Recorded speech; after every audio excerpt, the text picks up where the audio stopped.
Essa teoria da responsabilidade objetiva do Estado está consagrado no artigo 37, parágrafo 6º da Constituição, ou seja, um assunto do direito administrativo.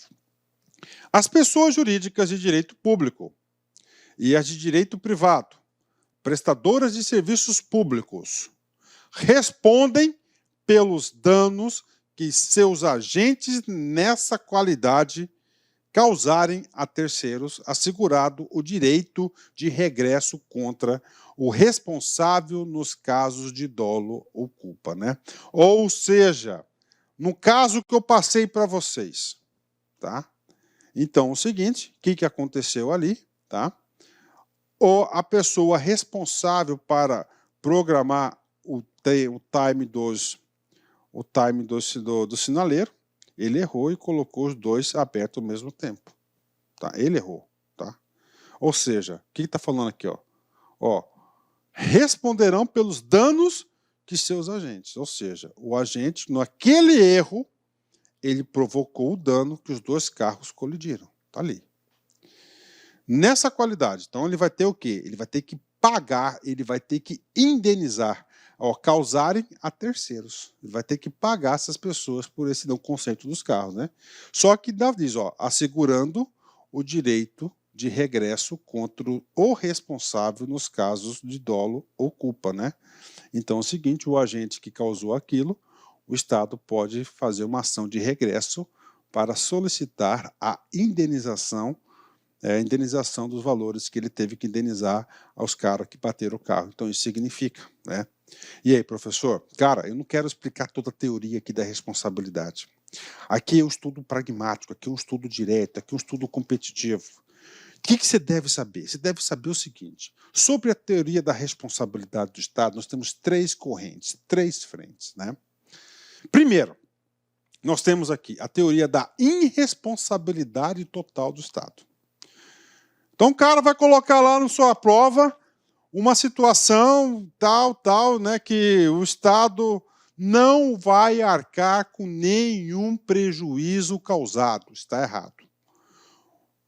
Qual que é a teoria na qual vai consolidar e vai subsidiar essa situação? Teoria da irresponsabilidade total do Estado. Professor, isso já existiu? Já existiu. Como assim, professor, que já existiu? Vou dar um exemplo para vocês. Na época do absolutismo, na época dos reis, né, o cara era rei porque era vontade divina. Então, ele, né, no exercício do seu reinado, ele cometia, claro, ele exercia vários atos, né? E vários desses atos, eles poderiam e causaram danos a terceiro, né? O ato do rei causou dano a terceiro. Né? E esse dano do terceiro, ele não era reparado pelo Estado. Por que não era reparado? Porque a teoria vigente que o Estado não erra, porque era uma vontade divina, então não há de se falar de reparação. Claro que a teoria da irresponsabilidade total do Estado não vigora mais, né? Eu não conheço, mas eu posso afirmar que eu acho que todos os países aí já rejeitaram essa situação. Então, a situação da irresponsabilidade do Estado. Aí, nós temos uma outra teoria na qual o examinador pode tentar confundir você, que é a teoria da responsabilidade subjetiva. A nossa que vale é a responsabilidade objetiva. O que significa teoria subjetiva, né? A teoria subjetiva significa dizer o seguinte, que o Estado só deve reparar o dano, tão e somente deve reparar o dano se ele tiver culpa. Se ele tiver culpa, tá? Se ele tiver culpa, por isso que é falado de culpa administrativa, né? Então isso aqui é a teoria da responsabilidade subjetiva. E a teoria da responsabilidade objetiva, né? A teoria da responsabilidade objetiva significa dizer que o Estado deve reparar a situação assuma que o Estado causou aquele dano, então ele deverá o quê? Ele deverá reparar. Ou o seguinte, ou não. Então a teoria da responsabilidade objetiva ela é um pouco mais ampla. Independe de culpa administrativa, independe de dolo. E claro que no artigo 7º da Constituição, né, artigo 37, parágrafo 6º, ele fala o seguinte: independe de culpa ou dolo do agente. Então, nós temos aí a teoria da responsabilidade objetiva, né? E aí, professor, e aí a gente pode aprofundar mais esse assunto, mas para as questões de trânsito, isso aqui é o suficiente. Nós temos aqui algumas exceções que retiram, tá, a responsabilidade de reparar o dano do Estado. Por exemplo, né? O que acontece? No exemplo que eu dei para você do sinaleiro, o sinaleiro estava certinho, um verde e um vermelho. O cara do verde avançou normal. O cara do vermelho furou o sinal e colidiu com o carro. O Estado tem culpa? Não. Aí é culpa do cara que avançou o carro. Então não é culpa do Estado, é culpa exclusiva de quem? É culpa exclusiva do agente, não do Estado. Então, nesse caso, o Estado não vai reparar essa colisão, essa é culpa lá dos particulares. Tá? Há outro caso de exclusão aqui da responsabilidade objetiva. É caso fortuito, né? Caso fortuito, força maior, algo assim, é um desastre, por exemplo, um terremoto, né, que causa dano. Isso aí não é de responsabilidade do Estado, é um caso que está acima do Estado. Bacana? Ou seja, o que eu quero falar para vocês? O Estado adota, o Código de Trânsito Brasileiro adota a teoria da responsabilidade objetiva do Estado.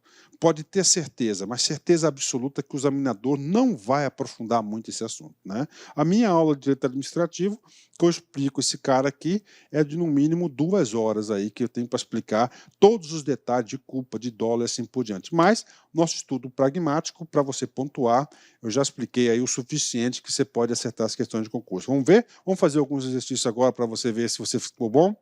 Vem comigo.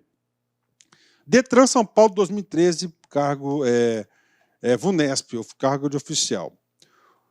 Os órgãos ou entidades do Sistema Nacional de Trânsito respondem por danos causados aos cidadãos no âmbito das suas respectivas competências. Né? Quando ele fala respondem, significa dizer que ele vai ter a obrigação de indenizar, pagar. Quando ele fala isso aqui, nós temos que entender que o Estado adotou a teoria da responsabilidade objetiva do Estado, ou seja, o Estado vai indenizar independentemente de culpa ou dolo, né? Então, teoria objetiva, as respectivas competências. Subjetivamente? Não, porque subjetivamente depende de culpa. Lembra lá, culpa administrativa, somente se for de culpa do Estado, né? Objetivamente, ok. Apenas por ação ou omissão dos seus erros. Está errado. Ele vai responder objetivamente pela sua ação, pela sua omissão e pelo erro de seus agentes no exercício de na execução do projeto, das suas execuções e assim por diante, né? Subjetivamente, está errado. Objetivamente, correto. Por ação, omissão ou erro na execução de suas ações. Gabarito correto é a letra D, né? Nem objetiva e nem subjetiva as suas ações, está errado. Então, nós temos aqui o gabarito letra D de dado, né? Letra D de dado é o D de dado, é o gabarito correto, né? Põe comigo, né? Fechou, né? Vamos lá. Outro exercício. Detran Ceará 2018, cargo de analista. Atende a seguinte preposição. Né? Os órgãos e entidades componentes do Sistema Nacional de Trânsito respondem, no âmbito de suas respectivas competências, objetivamente por danos causados aos cidadãos, em virtude de ação, omissão ou erro na execução e manutenção de programas, projetos e serviços que garantam o exercício do direito do trânsito seguro. Professor, o que esse cara aqui? Esse cara aqui nada mais é do que o artigo 1º, parágrafo 3º da Lei dos Códigos de Trânsito Brasileiro.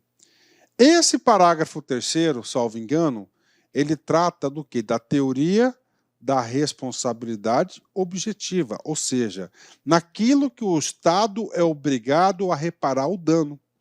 E a teoria da responsabilidade objetiva, olha só, objetivamente, ó, tá? Ele vai independer de dolo e culpa. Bacana, vem comigo. Considerando a proposição acima, é correto afirmar que é falsa. Está errado. Então já erramos aqui, ó, já tiramos aqui 3 questões. Verdadeira, ok. B, pois a responsabilidade referida é subjetiva. Falso. Né? Porque ela é objetiva. Errou, falso, então. Falsa, falsa. Letra D. Olha só. É verdadeira, pois a responsabilidade referida é objetiva, não necessitando de comprovação de culpa. Exatamente. É letra D. Ela é objetiva, então independe de necessidade de culpa ou dolo, né? Ou dolo aí para o Estado reparar o dano na qual ele causou. Então, gabarito correto é letra D. Questão fácil. Então, vamos lá, de novo, o examinador vai querer saber de você se o Estado responde aí objetivamente sobre os danos causados a terceiro. Então, letra D de dado. Prof, e aí? Antes de entrar aqui na prioridade, eu quero falar para vocês o seguinte. Uma coisa não entrou na minha cabeça ainda sobre esse negócio de responsabilidade. Por exemplo, né, uma rodovia federal está lá, todas as rodovias federais é do órgão de responsabilidade do DENIT, né? É o órgão rodoviário responsável do DENIT, está lá uma rodovia federal, lá tem um buraco, eu passei e quebrei a suspensão do meu carro. Primeiro, é obrigação de quem aquela manutenção daquela rodovia? Aquela rodovia é de responsabilidade do DENIT. Então, se quebrei ali a suspensão do meu carro, eu levei um prejuízo, eu tive um dano. Então, professor, com base na teoria da responsabilidade objetiva, como o Estado, como o DENIT, logo a competência é o DENIT, que é a rodovia federal, né? É de responsabilidade dele, então o DENIT tem a responsabilidade de reparar o dano, você pode acionar aí o Poder Judiciário, né? Então tá aí para vocês, então isso que significa aí, você tem que reparar o dano.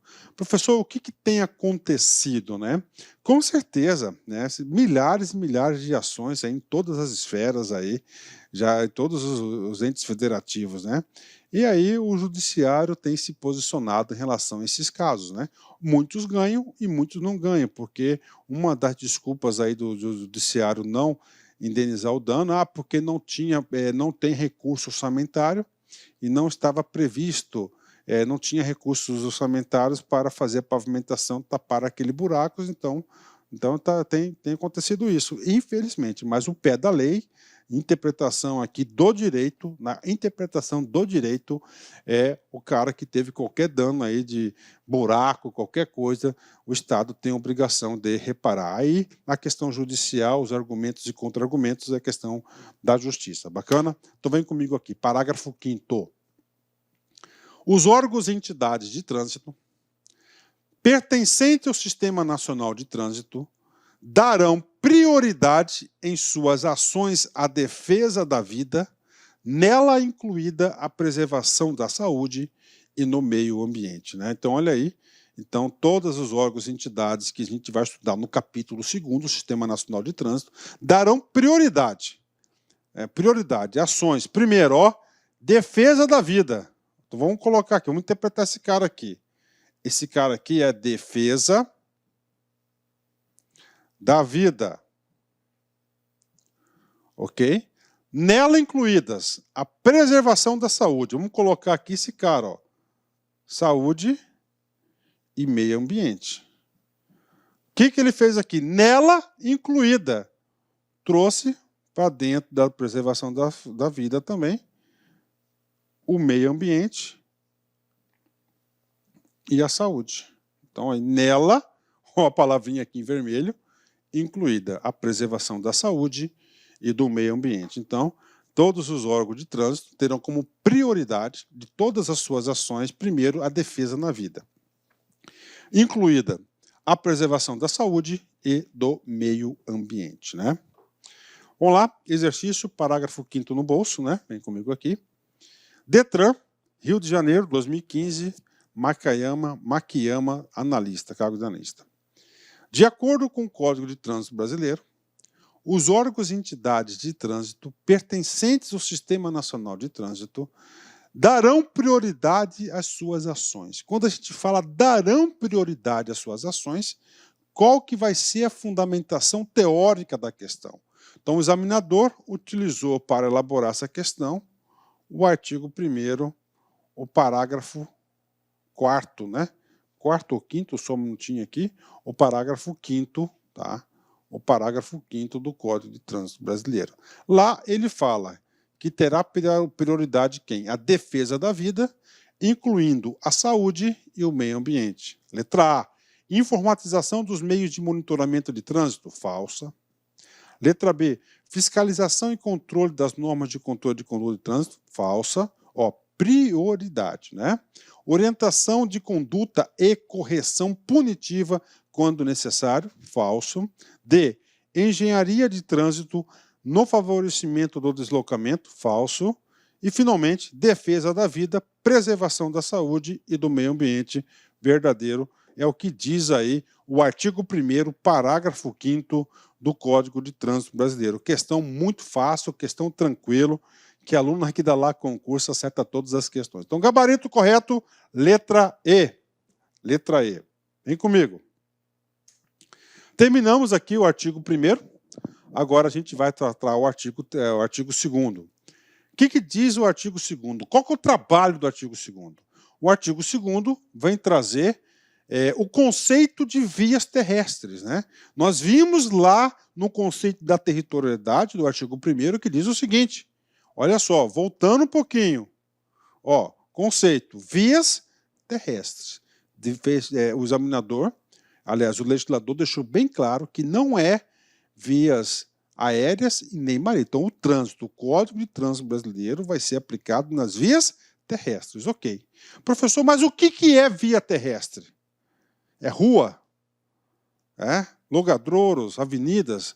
Então, o artigo 2º vem detalhar e esclarecer o que são vias terrestres, né? São vias terrestres urbanas e rurais, ou seja, tanto na cidade quanto no campo.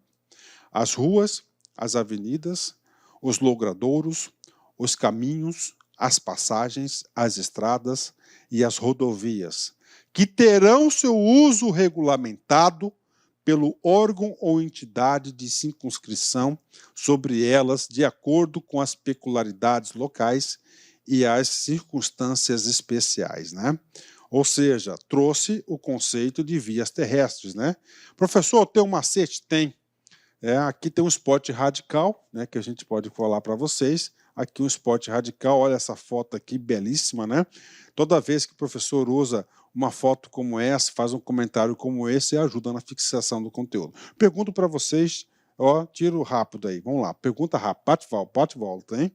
Esses caras que estão fazendo que tipo de esporte? É isso mesmo, rapel, né? Ou seja, o que são vias terrestres? Olá, meus amigos, minhas amigas, eu sou o professor Lac e eu quero fazer um convite muito especial para você aí, que é fã dos nossos vídeos no YouTube, para você que é fã do professor Lac, nós temos aqui uma isolada regular.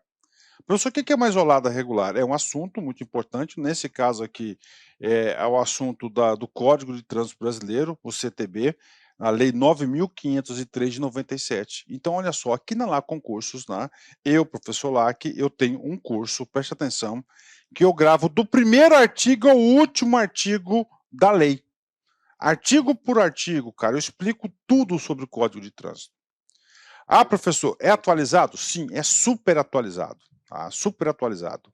Só para vocês terem uma ideia, a última atualização que eu fiz foi agora em fevereiro, tá? Terminei agora em fevereiro de 2022. Ah, professor, vamos supor que o curso, em março de 2022, por exemplo, nós tivemos uma alteração no código. Fique tranquilo.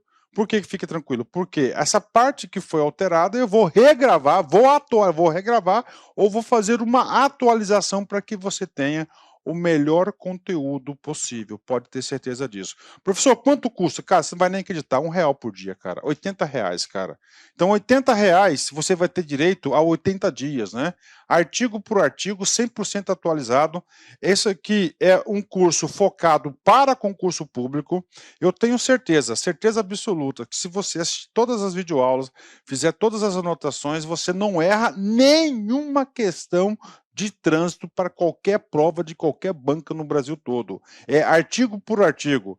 Bacana, meus amigos? Então espero vocês aí, venham estudar comigo, venham estudar aqui na LAC, que eu tenho certeza que você não vai se arrepender. Você sabe por quê? Porque nós vamos fazer de tudo para lhe atender, fazer de tudo para lhe dar um conteúdo bastante competitivo para te ajudar nessa caminhada da tão sonhada carreira pública. Um forte abraço, fiquem com Deus, espero vocês. Tchau, tchau.